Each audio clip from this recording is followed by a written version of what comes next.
జరంతా లావులి జరంతా మన వీడియోలను కూడా జరంతా చూడుర్లా ఇంతకు అందరు ఎట్లున్నారు మంచినారా అందరు ఎట్లున్నారు అనేది కామెంట్ సెక్షన్లో కామెంట్ చేయండి. Welcome back to my YouTube channel టుంచా stories and blogs and welcome back to another my new video. ఈ మధ్య మస్తు రోజులు అవుతుంది కదా లాంగ్ వీడియో పోస్ట్ చేయక అస్సలు టైమే ఉండట్లేదు. అసలుకి వీడియోస్ ఎడిట్ చేద్దాం షూట్ చేద్దాం అంటే దట్టు ఇంట్రెస్ట్ కూడా నాకు రావట్లేదు. అరే ఎంత మంచిగా చేసినా టైం షెడ్యూల్ చేసుకొని పెట్టుకున్నా రోజు ఒక్క వీడియో చేసిన ఒక్క వీడియో వైరల్ కాకపోతే ఇక వీడియో చేయాలని ఇంట్రెస్ట్ ఎట్లా వస్తుందిలా మీరే చెప్పు. కానీ ఎన్నో ఒక చిన్న హోప్ అన్నమాట ఈ రోజు కాకపోయినా ఇంకేదో ఒక రోజు కలిసి వస్తుందేమో అన్న చిన్న థాట్. అయినా ఎప్పుడు దరిద్రం మన చుట్టే తిరుగుతుంది కానీ మనకి ఎప్పుడు కలిసి రావాలి లక్.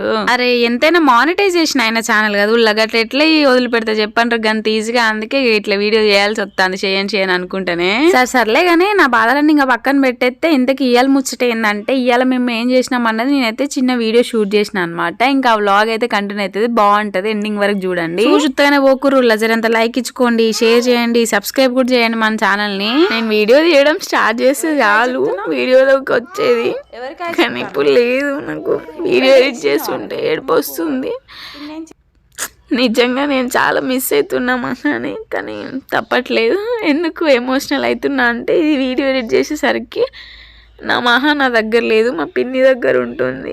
అందుకే వీడియోలో సడన్గా చూడంగానే గుర్తొచ్చి ఏడుపు వచ్చేసింది. ఎప్పుడు నేను వీడియో షూట్ చేసినా సరే వెంటనే కెమెరా ఓపెన్ చేసి చాలు వచ్చి పోజులు ఇచ్చేది అంత గుర్తొచ్చి ఏడుపు వస్తుంది అంతే. ఎంత క్యూట్గా ఉంది కదా. నేను క్యూట్ మూమెంట్స్ మిస్ చేయకూడదనే వీడియో ఎడిట్ చేసే ఇంట్రెస్ట్ లేకున్నా కూడా నేను వీడియోకి వాయిస్ ఓవర్ ఇస్తున్నా. ఫస్ట్ టైం మా మహాని వదిలేసి ఉండడం ఇదే 10 days అవుతుంది లిటరల్లీ. అసలు చాలా మంది వాళ్ళ పిల్లల్ని వదిలేసి ఉంటారు కానీ ఎట్లుంటారో నాకు అసలు అర్థం కావట్లేదు. నేను ఎంత స్ట్రాంగ్ ఉందాం అనుకున్నా కానీ ఉండలేకపోతున్నా. నాకు పదే గుర్తొస్తూనే ఉంది. అనుకోకుండానే ఇంకా ఏడుస్తూనే ఉన్నా నేను. నిజంగా మా మహాగాడిని ఘోరంగా అంటే ఘోరంగా మిస్ అవుతున్నా. ఇది మా మహాగాడు మా పిన్ని దగ్గరికి వెళ్ళక ముందు షూట్ చేసిన వీడియో అనమాట. ఇంకా మార్నింగ్ టిఫిన్ గా ఓట్స్ తీసుకున్నాం ఈ రోజు అయితే. మధ్యలోనే ఎడిటింగ్ అయితే ఆపేసినాను అనమాట. ఒక లాంగ్ గ్యాప్ తర్వాతకి మళ్ళీ ఎడిటింగ్ అయితే స్టార్ట్ చేసేసిన. ఎంత గ్యాప్ వచ్చినా కానీ మళ్ళీ మా మహాని చూడగానే నాకు ఏడుపు వచ్చేసింది. ఇంకా నేను మీకు చెప్పలేను. ఒక వీడియో షూట్ చేసి నేను పెడతాను అసలు మా మహాన్ని మా పిన్ని దగ్గర ఎందుకు రోల్ రావాల్సి వచ్చింది అనేది. చూడండి అసలుకి ఎంత బాగా స్పెండ్ చేసేవాళ్ళం మేము. అట్లాంటిది ఇప్పుడు నా పక్కన లేదంటే నాకు ఏంటో అసలుకి వీడియోకి వాయిస్ ఓవర్ ఇద్దామంటే కథ ఇంకేడిపై అవుతుంది. మళ్ళీ ఒక 4 days తర్వాత ఏమనుకుంటా నాకు తెలిసి మళ్ళీ ఈ రోజైతే లైక్ వాయిస్ ఓవర్ అయితే స్టార్ట్ చేసేసిన. ఇంకా మార్నింగ్ అయితే లెమన్ అండ్ హనీ యాడ్ చేసిన హాట్ వాటర్ తీసుకున్నాక 1 hour గ్యాప్ తోటి అయితే ఈరోజు బ్రేక్ఫాస్ట్గా ఓట్స్ తీసుకున్నాను.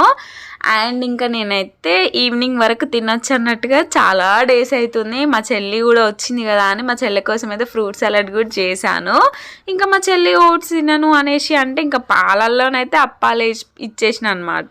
దొంగ ఎప్పుడు కిచెన్లోనే వెతుకుతూ ఉంటుంది అనమాట. కిచెన్ ఐటమ్స్ అంటే చాలా ఇష్టం. మనం ఎన్ని బొమ్మలు కొనిచ్చినా ఎంత కాస్ట్ బొమ్మలు కొనిచ్చినా కూడా అవి అస్సలు ఇష్టం ఉండదు మా మహాడికి. కిచెన్ ఐటమ్సే ఇష్టము. ఎప్పుడు కిచెన్లోనే స్పెండ్ చేస్తుంది. ఫ్రూట్ సలాడ్లోనైతే నేను షుగర్ లేదు ఎందుకోసం అంటే ఇంకా మేము షుగర్ తినడం మొత్తానికే తగ్గించేసినాము. అండ్ మా మహాడికి షుగర్ ఐటమ్స్ నేను అస్సలు పెట్టాను. ఇంకా అందుకోసమే ఇంకా హనీ చేసిన డేట్స్ ఉంటాయి కదా కాసేపు డేట్స్ నానబెట్టి బట్టి ఇంకా ఫ్రూట్ సలాడ్ చేస్తున్నప్పుడే మరుగుతున్నప్పుడు ఈ మిక్సీ పట్టిన దాన్ని అందులో యాడ్ చేసేసిన అనమాట. ఇంకా స్వీట్నెస్ వచ్చి టేస్ట్ చాలా బాగుంటది మళ్ళీ హెల్దీ కూడా. అలా ఫ్రూట్ సలాడ్ అంటే నేను ఇవి ఉంటాయి కదా దానిమ్మలు యాపిల్ ఇవన్నీ నేను తినను కాబట్టి నేను అస్సలు అవన్నీ యాడ్ చేసిన ఫ్రూట్ సలాడ్ తినను. నేను ఫ్రూట్ సలాడ్ తినడం కూడా లాస్ట్ సమ్మర్లో ఒకసారి తిన్నా మళ్ళీ సెకండ్ టైం అంతే.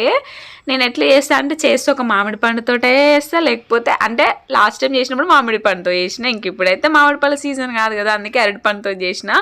ఆ ఫ్రూట్ సలాడ్ చేసి కస్టర్డ్ పౌడర్ సంథింగ్ ఏదో అంటారు కదా అది కూడా అప్పుడు తీసుకొచ్చింది. ఇంకా అది ఎట్లా ఉండదు కదా అని చేయాల్సి వచ్చింది అంతే. అంతకు మించి ఏదో తినాలని చేసుడైతే కాదు.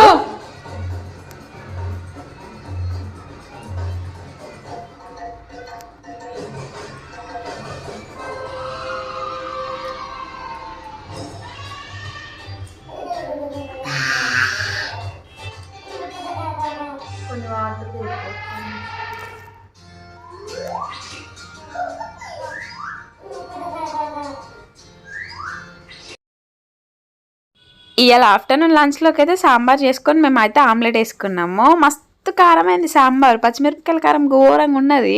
ఇక అందుకే మా మహాగాడికి అయితే ఎగ్ పొడి చేసి పెట్టినాము. సాంబార్ మంచిగా తింటుంది మా మహా వాడుకొని, మాకే మస్తు కారం అనిపించింది. ఇంకా పాపం అంత కారం ఆమెకి ఎందుకు పెట్టాలన్నట్టుగా ఇంకా ఎగ్ పొడి తనకు చాలా ఇష్టం అనమాట. అందుకే ఇంకా ఎగ్ పొడి చేసి మా చెల్లె తినిపించేసింది. కరెక్ట్గా ఫ్రూట్ సలాడ్ తినిపిద్దాం అనుకున్న టైంకి ఇంకా పడుకుంది. ఇంకా లేచినాక తనకైతే తినిపించేయాలి. ఇదైతే రాత్రి గోధుమలు పట్టిద్దాం అని అయితే గ్రిండి కాడికి అయితే వచ్చినాం. మేమైతే పిండి గిన్నె అంటాం, మీరేమంటారు అన్నది కామెంట్ చేయండి. అంటే కొందరు మిల్లు, ఇంకే కొందరు ఒక్కొక్క రకంగా పిలుస్తారు కదా, గట్ల మా దిక్కైతే మేము పిండి గిన్నె అంటాం, మీరేమంటారు అన్నది కామెంట్ అయితే చేయండి.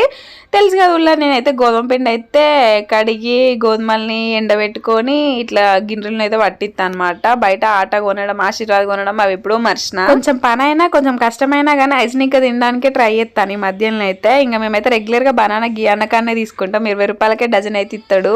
నిజం చెప్పాలంటే 20 రూపాయలకి 20 కాయలు ఇస్తాడు. దగ్గర చిన్న చిన్నగా ఉంటాయి కానీ భలే స్వీట్ ఉంటాయి. పని మీద బయటకు వస్తానా, బయటకు వచ్చినాక కళ్ళకి ఏదైనా మంచిగా కనిపించింది అనుకో ఇక కొనేయడమే వాటిని. ఇలా రాత్రిలో అయితే డిన్నర్ లోకి అయితే ఇడ్లీ అయితే చేసేసుకున్నాము. అది కూడా రాగి ఇడ్లీ. చెప్పినాను కదా మేమైతే గత 6 నెలల కాంచి అయితే ఇడ్లీలు దోశలోకి బియ్యాన్ని అసలు యూజ్ చేయట్లేము, జొన్నలను రాగులనే యూజ్ చేస్తాను. మార్నింగ్ సాంబార్ చేసినాం అనుకోండి, నైట్ కంపల్సరీ ఇడ్లీ చేస్తే, ఎందుకంటే మా ఆయనకి సాంబార్ ఇడ్లీ అంటే చాలా ఇష్టం. అట్లనే పల్లి చట్నీ లేకుంటే అస్సలు తినడు. పల్లి చట్నీ కూడా ఉండాలి. పల్లి చట్నీ సాంబార్ లో డిప్ చేసుకుంటూ తింటాడు. మంది అయితే కరివేపాకు పొడి, మునగాకు పొడి, కారం పొడి అని తింటారు ఇడ్లీ. అసలు ఎట్లా తింటారో ఏమో, నాకైతే అస్సలు నచ్చదు. ఇడ్లీయే నచ్చదు అంటే ఇంకా పొడులతో తినడం అస్సలే నచ్చదు నాకు. ఇక ఇలా వ్లాగ్ ముచ్చట్లయితే గింతే ఊళ్ళ గడికింత తీసి ఇంత తయారు చేసినాను. అసలుకి ఒకప్పుడు అయితే అసలు 20 నిమిషాలు అట్లా అవుతుంటే వ్లాగ్, కానీ ఇప్పుడు చూడుంటారు 6 నిమిషాలు అయింది. అప్కమింగ్ వ్లాగ్స్ అయితే మంచిగా ఉంటాయి. మన ఛానల్ని సబ్స్క్రైబ్ చేసేసుకోండి. అంతే వీడియో, బాయ్ బాయ్.